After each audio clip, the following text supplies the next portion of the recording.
tardes, profesor. Buenas tardes, compañeros. Soy Lucas Paredes y junto a mi grupo de trabajo les vamos a presentar las unidades 2, 3 y 4 del cronograma de física para ciencias de la salud. Y vamos a partir por la unidad 2, que es mecánica de fluidos. La mecánica de fluidos es la rama de la mecánica que estudia el movimiento de los fluidos y las fuerzas que la provocan. Para entender este concepto debemos entender qué es un fluido. Y un fluido se define como un cuerpo que carece de rigidez y elasticidad. Debido a esto, cede inmediatamente ante cualquier fuerza que altere su forma, y característicamente adoptando la forma del recipiente que lo contiene. Los fluidos exhiben propiedades que son características de estos. Algunas de ellas son, por ejemplo, la densidad, que se define como masa por unidad de volumen. Sus unidades son kilogramos partido en metro cúbico. Tenemos el peso específico, que se define como el peso del fluido por unidad de volumen y sus unidades son newton partido en metro cúbico. Y también tenemos el volumen específico, que se define como el volumen ocupado por la masa del fluido y es el inverso a la densidad. Sus unidades, como vemos, son metro cúbico partido en kilogramos. También tenemos la gravedad específica, que se define como la relación entre la densidad de un fluido con la densidad del agua. Esta propiedad es adimensional, por lo tanto carece de unidades de medida. Tenemos la comprensibilidad, que se define como la variación de volumen dividida por el incremento de presión, la cual también es adimensional. Y por último tenemos la viscosidad, que se define como la resistencia que un fluido opone a su deformación. Los fluidos se pueden clasificar de variadas maneras.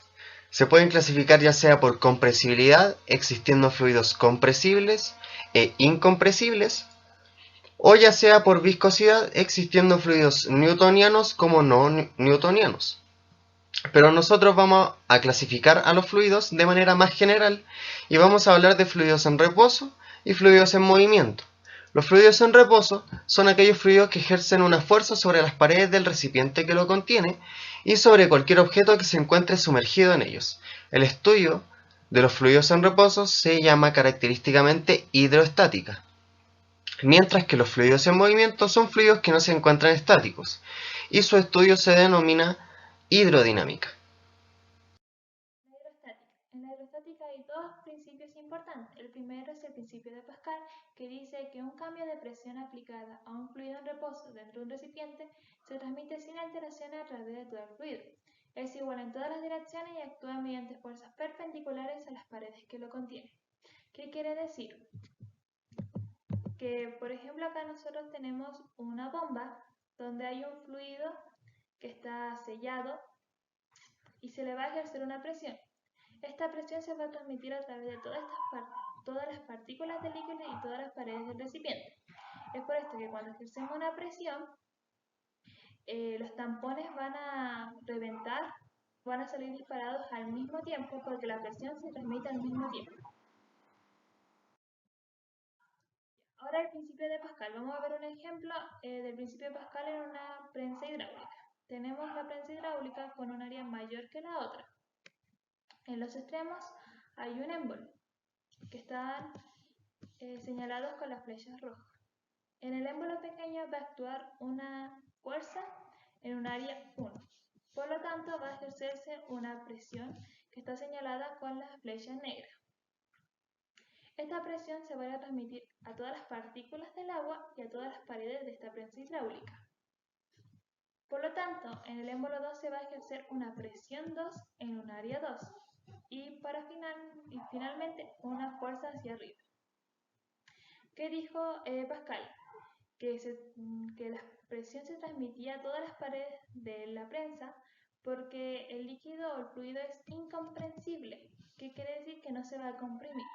Por lo tanto, la presión del émbolo pequeño es igual a la presión del émbolo mayor. Es decir, como dice la fórmula, la fuerza 1 partida en el área 1 es igual a la fuerza 2 partida en el área 2. el principio de Arquímedes. Una vez Arquímedes estaba bañando y vio que al sumergirse en la bañera o en la piscina se desparramaba agua y concluyó que el agua desparramada tiene que ser proporcional al volumen de su cuerpo. Entonces, el principio de Arquímedes dice que cuando nosotros sumergimos un objeto totalmente a un líquido, se va a ocasionar un empuje vertical hacia arriba, el cual tiene que ser proporcional al volumen del líquido que el cuerpo ocupó. Es decir, que el volumen que el cuerpo ocupa tiene que ser igual al volumen del líquido que se va a desparramar. Ya. Esto ayuda a explicar tres casos. El primero es cuando un cuerpo es sumergido y no flota, queda hundido. Ejemplo, una roca. Quiere decir que el peso del cuerpo es mayor a la fuerza de empuje. Cuando un cuerpo flota pero dentro del agua, quiere decir que el peso del cuerpo es igual a la fuerza de empuje. Y cuando el peso de un cuerpo es menor a la fuerza de empuje, este va a flotar pero en la superficie. Eso es todo. Mi nombre es Bianca González y yo voy a hablar sobre la hidrodinámica. Bueno, vamos a partir con que la hidrodinámica es parte de una de las ramas de la hidráulica, la cual estudia todo lo que son los fluidos en movimiento. Para comprender mejor de qué se trata la hidrodinámica, es que vamos a hablar sobre tres teoremas que en parte tratan de ayudar a entender de mejor manera cómo funciona esto. Vamos a partir con la ecuación de la continuidad. Bueno, esta ecuación relaciona la velocidad del fluido de una región cuando cambia su área.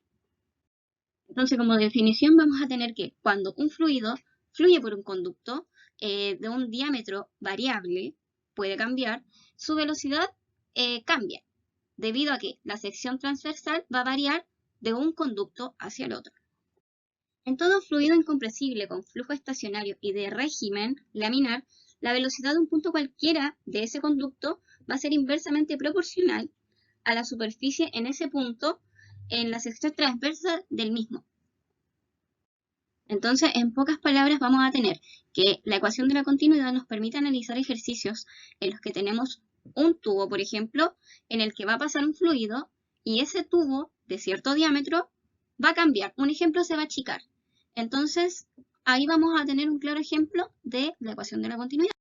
Esta ecuación nos dice que vamos a tener un área determinada que va a ser correspondido como un área 1 con su velocidad, que va a ser después igual a un área 2 por la velocidad 2.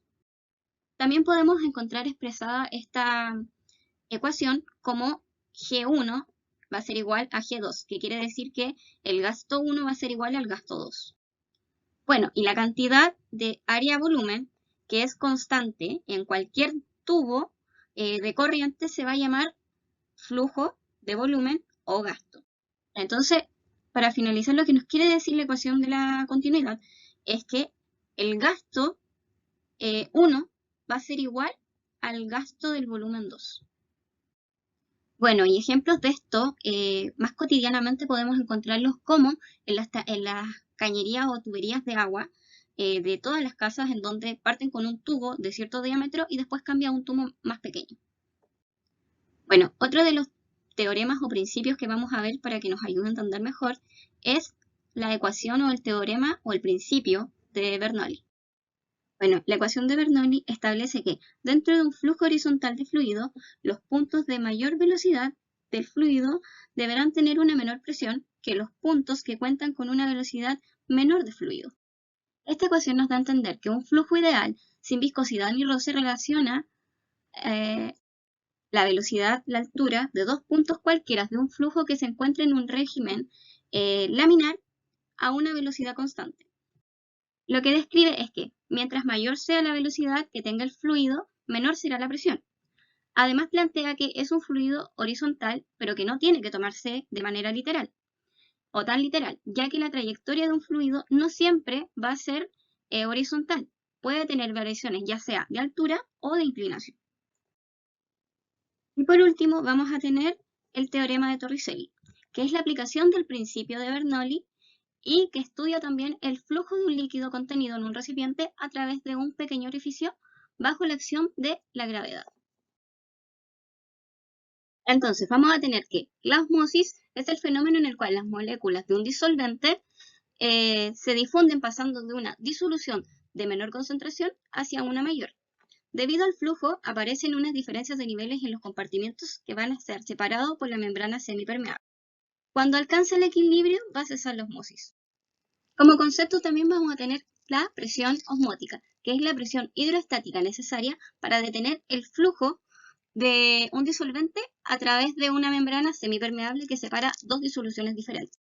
En palabras simples, es la presión que debe ejercer en la disolución de mayor concentración para detener el flujo de la disolución a través de la membrana y evitar el incremento del volumen.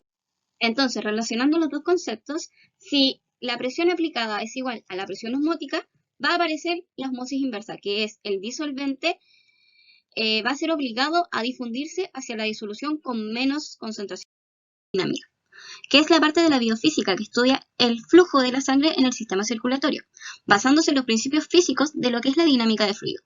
Podemos definir también la circulación de la sangre en el sistema arterial como un fluido real, no newtoniano, en régimen pulsátil en las grandes arterias y prácticamente estacionario y laminar en arteriolas y capilares. Este flujo es susceptible a desarrollar turbulencias de forma fisiológica en las bifurcaciones y patológicamente por efecto de la esteronosis, que es la contracción o los estrechamientos. Dilatación, veremos a continuación la correlación entre gasto y presión en el estrechamiento de un vaso, gobernada por la ecuación de Bernoulli. El papel de vaso lo desempeñará un tubo de vidrio de 5 milímetros de diámetro interior que se estrecha en su parte central hasta reducir su diámetro a 2,2 milímetros aproximadamente. El gasto que circula por el conducto se mide mediante un rotámetro dispuesto en serie con la tubería que transporta el fluido. El gasto circulante queda indicado por la altura que alcanza una bolita alojada en el interior de un tubo graduado y por el que pasa el fluido. La caída de presión debida al estrechamiento se mide con otro transductor piezoresistivo. Registramos seguidamente la caída de presión para distintos valores del gasto, siempre dentro del régimen laminar. Resultados. En un estrechamiento, la caída de presión es proporcional al cuadrado del gasto, como se deduce de la ecuación de Bernoulli. Por tanto, en una vasoconstricción, la presión cae al aumentar el caudal mucho más rápidamente que en un tubo sin constricción, donde la caída de presión es lineal con el gasto. Buenas tardes, mi nombre es Cristóbal González y ahora comenzaremos con la unidad de calor. Primero, partiremos definiendo los conceptos de calor y temperatura. El primero se entiende como la transferencia de energía de una parte a otra de un cuerpo, o entre diferentes cuerpos, debido a una diferencia de temperatura. El calor es energía en tránsito, siempre fluye de una zona de mayor temperatura a una zona de menor temperatura, con lo que la temperatura del segundo cuerpo se eleva y se reduce el primero. Ahora, en relación con el concepto de temperatura, se origina de las ideas cualitativas de caliente y frío basadas en nuestro sentido del tacto, donde un cuerpo que se siente más caliente generalmente posee una temperatura más elevada que un cuerpo similar que se siente frío. Por ejemplo, en esta foto hay una taza de café hirviendo, donde después de un tiempo nosotros tendemos a decir que se ha enfriado. Lo que en realidad está pasando es que el calor del café hirviendo se está traspasando a la taza, llegando a un punto que se conoce como condición de equilibrio de temperatura. Ya, bueno. Ahora, la temperatura depende de la energía cinética de las moléculas del mismo cuerpo. Por ende, este sufre distintos tipos de fenómenos dependiendo de ciertas características. En un primer lugar, conocemos la dilatación lineal. Es cuando un cuerpo sufre un incremento de temperatura o aumenta su longitud. Nuestra fórmula L representa la longitud final, alfa es el coeficiente de dilatación y L sub 0 es la longitud inicial y variación de temperatura. Esto se puede ver en las diferentes tipos de varillas metálicas con diferentes tipos de coeficientes. En un segundo lugar está la dilatación superficial. el cual es el incremento proporcional de una área de superficie que experimenta cierto objeto al elevarse su temperatura. La fórmula es igual que la primera, pero solo cambia el coeficiente de dilatación, el cual es 2 veces el primero. Un ejemplo son los vidrios de cerámica que cambian dependiendo de la estación del año. Y por último, poseemos la dilatación volumétrica. Cuando al aumentar la temperatura nuevamente, sufre un aumento en sus 3 dimensiones, es decir, su volumen. Igual, la fórmula es parecida que las otras, pero su coeficiente de dilatación es 3 veces el primero, que alfa, en otras palabras. Y bueno, durante el siglo XVIII una persona ya habiendo entendido estos conceptos mencionados anteriormente, se había preguntado, ¿y cómo registramos la temperatura? Es por esto que en el año 1614 el señor Daniel Fahrenheit inventa el termómetro de mercurio, el cual es un instrumento técnico destinado a medir las temperaturas, o en otras palabras, la energía interna que un cuerpo posee, constando de un tubo de vidrio alargado y fino que contiene interiormente mercurio o algo en otros casos dentro del bulbo. El mercurio es un líquido, por lo cual debemos tener en cuenta el aumento de volumen y no de longitud, ya que al aumentar el volumen y el poder fluir, el resultado es que el líquido trepe por el tubo, esto dio un aumento de temperatura. En resumen, cuando aumenta la temperatura, las partículas que componen el líquido colorado o el mercurio en este caso se mueven más deprisa y esto hace que la sustancia se dilate. Bueno, con el tiempo han ido surgiendo distintas variaciones del termómetro. En primer lugar está el pirómetro, el cual es capaz de medir la temperatura de una sustancia sin necesidad de estar en contacto con ella. Generalmente se utiliza para medir temperaturas sumamente altas. Por otro lado, el termómetro de resistencia, el cual utiliza un alambre de algún tipo de metal que cambia su resistencia eléctrica cuando la temperatura varía. Y por último, el termómetro digital, el cual utilizan dispositivos traductores en los que se presentan variaciones de tensión cuando cambia la temperatura. Estas variaciones de tensión son convertidas en números y expresadas en la pantalla. Muchas gracias. Ahora los dejaré con mi compañero que les hablará sobre la parte de unidades de medida. Bien, buenos días profesor, buenos días compañero. Mi nombre es Matías García y yo les voy a hablar sobre las unidades de medida de temperatura y calor. En cuanto a temperatura, se buscan o se encuentran en realidad escalas que buscan identificar un grado o un nivel térmico. Nosotros en Chile, por ejemplo, usamos los Celsius, pero en Estados Unidos se ocupan los Fahrenheit. En el Sistema Internacional de Medida se ocupan los Kelvin. Y estas escalas, para asegurarnos que estemos hablando de lo mismo, necesitan tener una relación entre sí. Por ejemplo, entre Celsius y Kelvin, Kelvin se encuentra desfasada 273 grados respecto a la de Celsius. Esto quiere decir que si nosotros quisiéramos decir 0 grados Celsius, tendríamos que decir 273 grados Kelvin. Si quisiéramos decir 1 grado Celsius en Kelvin, tendríamos que decir 274 grados Kelvin. Si quisiéramos decir 2 grados Celsius en Kelvin, tendríamos que decir 275 grados Kelvin. Y así sucesivamente. Para pasar de Celsius a Fahrenheit, la historia es diferente. Porque, como vemos aquí, 0 grados Celsius son igual a 32 grados Fahrenheit. Y aquí, en esta temperatura, se encuentra la fusión del hielo. O la congelación del agua, que es lo mismo. Por otro lado, en 100 grados Celsius o 212 grados Fahrenheit se encuentra la ebullición del agua. Entonces, entre cambios de fase se encuentran 100 grados Celsius o 180 grados Fahrenheit. Esta relación nos permite dar la ecuación para pasar entre Celsius y Fahrenheit. Que bueno, son estas que están aquí. Se toman los grados Celsius, por ejemplo, para pasar de Celsius a Fahrenheit, se toman los grados Celsius y se multiplica por 1,8. A este resultado se le suma 32. El 1,8 viene dado de la relación entre cambios de fase de Celsius y Fahrenheit. Y el 32 viene dado porque la escala Fahrenheit empieza con 32.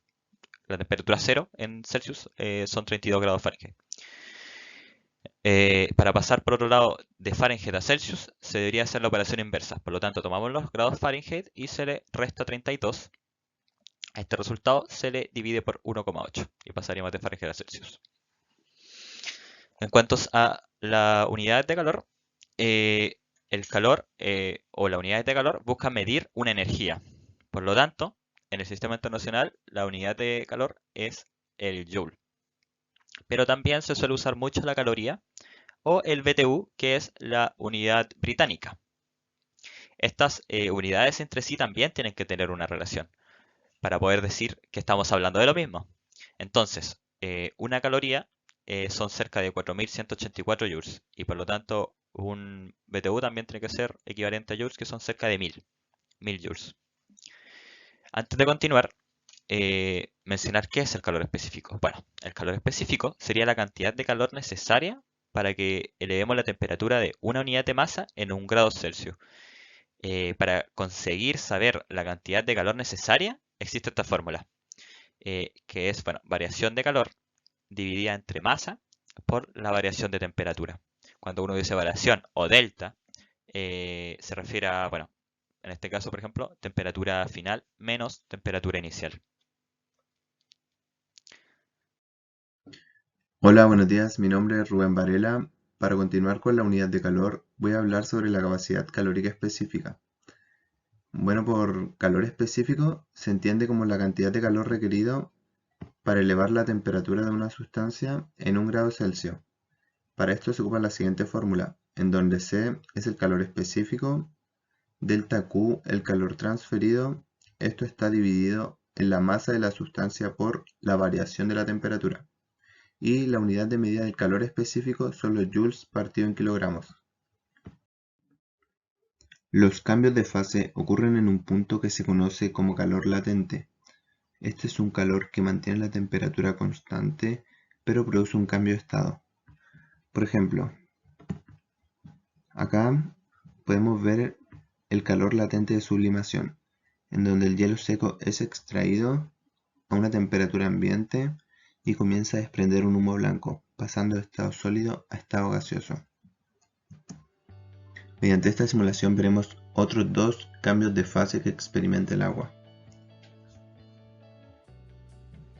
La temperatura comienza a elevarse hasta llegar a los 0 grados Celsius, que es el punto de fusión del agua. Los hielos comienzan a derretirse, pasando de estado sólido a estado líquido.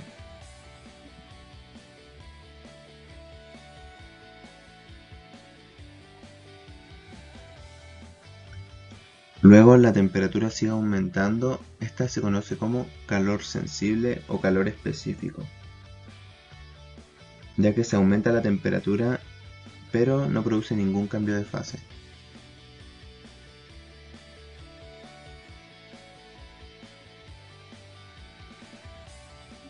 Al llegar a los 100 grados Celsius, el agua comienza a hervir, ya que este es el punto de vaporización, pasando de estado líquido a estado gaseoso.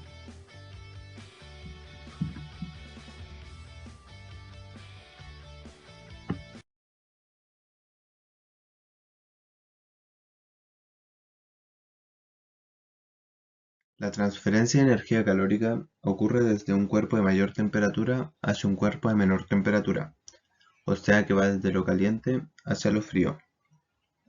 Esta puede transferirse mediante radiación, como la que emite el Sol hacia la Tierra. Este le transmite energía electromagnética radiante a través del vacío y el espacio vacío entre los átomos. También puede hacerlo mediante convección, en donde un material caliente fluye desplazando a un material frío. En este caso el agua caliente fluye hacia arriba y desplaza el agua fría hacia abajo. Otros ejemplos de convección serían el funcionamiento de la estufa y el globo aerostático.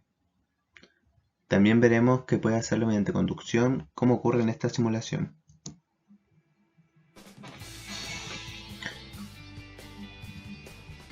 Primero se calienta la placa de vitrocerámica, lo que genera que las partículas entren en movimiento, produciendo así energía cinética. Esta transferirá su energía a la olla de metal, ya que está hecha de un material favorable termodinámicamente para eso. Esta hará lo mismo con el mango de metal, la cual hará lo mismo con el mango de madera, pero no resultará efectivo ya que este está hecho de un material aislante.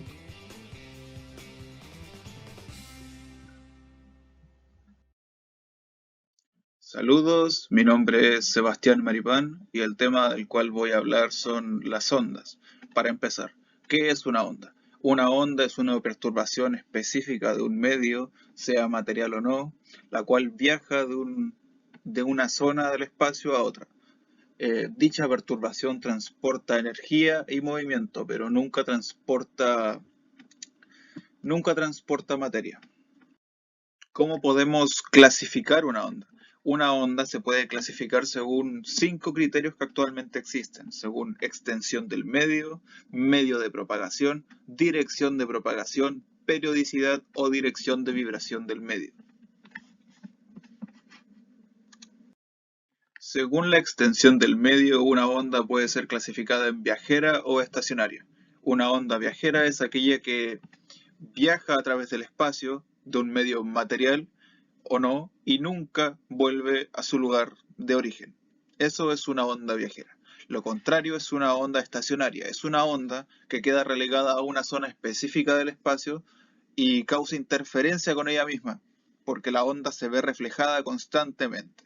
Esta clase de onda la podemos ver perfectamente en los instrumentos. Este es el tipo de onda que se produce, porque el sonido queda relegado a una zona específica y produce interferencia con el mismo. Tenemos también la clasificación de ondas según el medio en el que viaja. Debido a esto, se puede clasificar una onda en mecánica o electromagnética. Una onda mecánica es aquella que requiere de un medio físico para viajar, ya sea sólido, líquido o gaseoso. Una onda electromagnética no necesita un medio físico para poder viajar. Un claro ejemplo de esto es la luz. La luz es una onda electromagnética, la cual actúa como onda y partícula a la vez, pero no necesita un medio físico para poder viajar. Es por esto que podemos ver las estrellas desde nuestro planeta de lugares muy lejanos.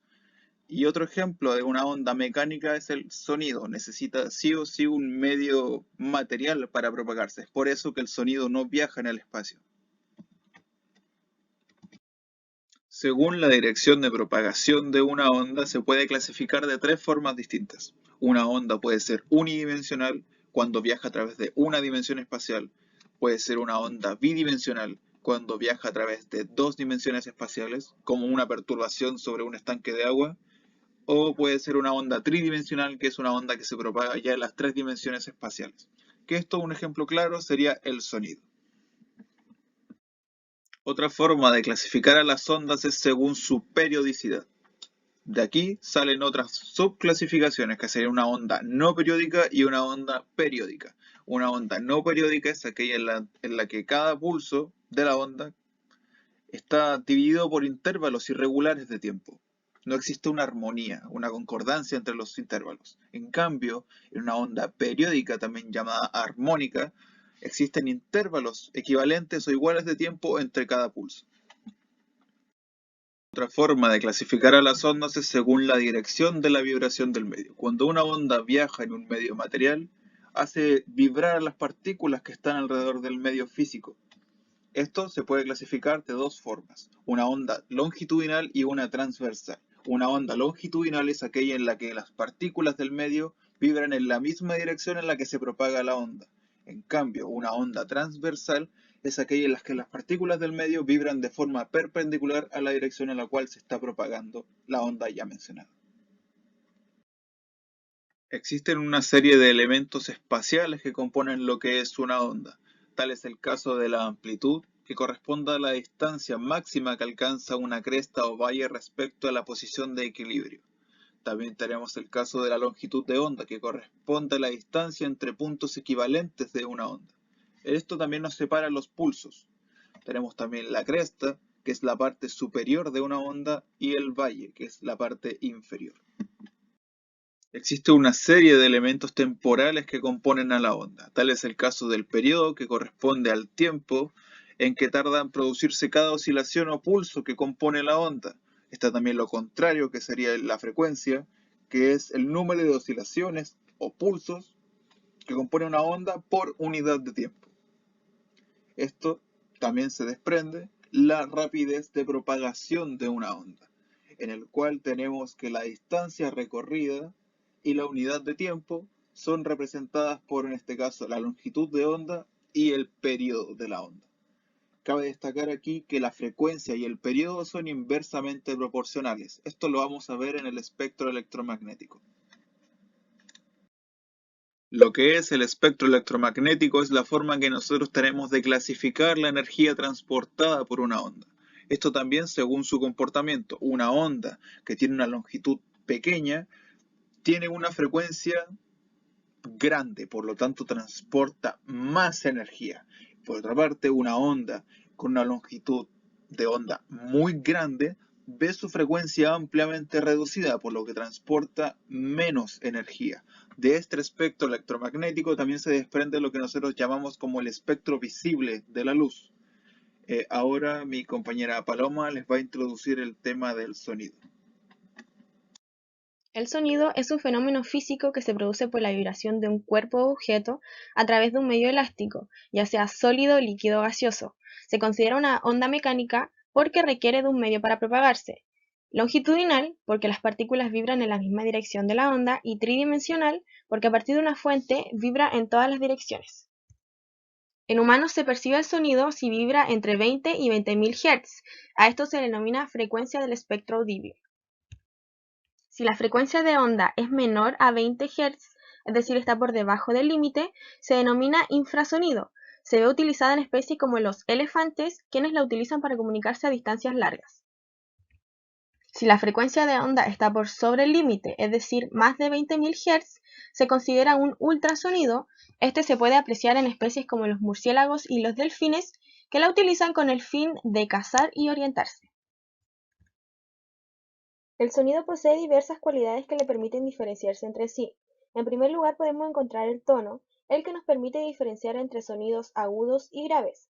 Este se relaciona directamente con la frecuencia y se puede percibir de la siguiente manera.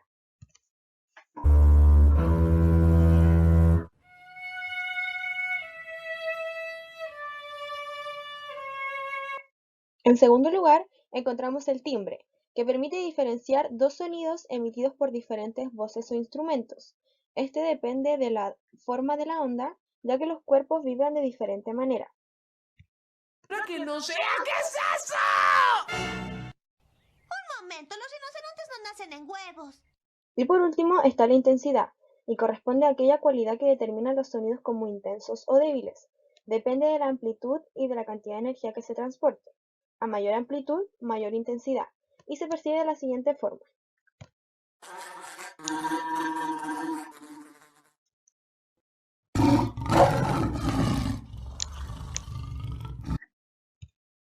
La intensidad del sonido está dada por la siguiente fórmula, donde P corresponde a la potencia de la fuente emisora y A va a corresponder al área de la esfera que forma la onda. También es posible determinar el nivel de intensidad sonoro, el cual es un logaritmo que corresponde a la relación entre la intensidad emitida por una fuente sonora y la intensidad mínima audible, que tiene un valor de 10 a la menos 12. Su unidad son los decibeles, el cual se utiliza para expresar la relación entre dos magnitudes acústicas. Esta es una relación logarítmica y su nombre es honor a Graham Bell, quien inventó el teléfono, y gracias a su escala logarítmica se permite representar el espectro audible en el ser humano, donde para que un sonido pueda ser escuchado debe superar los 0 decibeles, pero sin alcanzar el umbral del dolor, que se encuentra entre 120 a 140 decibeles. Si se pasa esta escala, se convierte en dañino para el oído. El sonido se percibe de la siguiente forma. Las ondas son captadas aquí en el pabellón ocular del oído externo, son dirigidas hacia el tímpano a través del canal auditivo y son transmitidas hacia tres diminutos huesos, que son el martillo, el yunque y el estribo, los que las van a amplificar. Aquí en el oído interno se generan vibraciones que van a ser transmitidas acá al órgano de Corti. Este a su vez va a provocar vibraciones en las células ciliadas que lo conforman, y estas van a emitir impulsos nerviosos que van a viajar desde el nervio auditivo hasta el cerebro, donde la señal va a ser interpretada como un sonido. El efecto Doppler corresponde a una modificación de la frecuencia por consecuencia de que la fuente emisora o receptora esté en movimiento. Al alejarse de la fuente emisora, las ondas se van agrandando, por lo que hay menor frecuencia y tono, provocando un sonido grave. Por el contrario, el sonido se torna agudo. Esto puede ser explicado de mejor forma con el sonido de la ambulancia.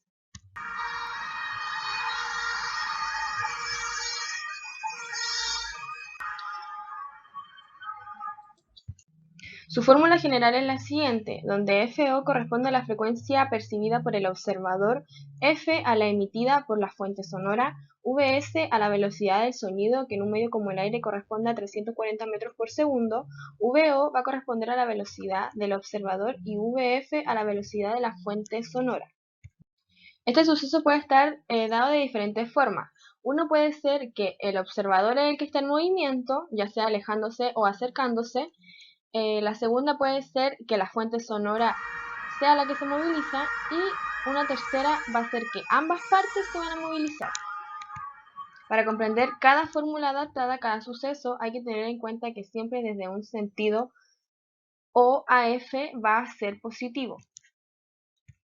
Esto quiere decir que, por ejemplo, aquí en la primera ecuación, el observador se está acercando a la fuente, es decir, él se está moviendo desde O hacia F, por lo que la ecuación va a ser positiva. De lo contrario, si este se aleja, va a ser negativa.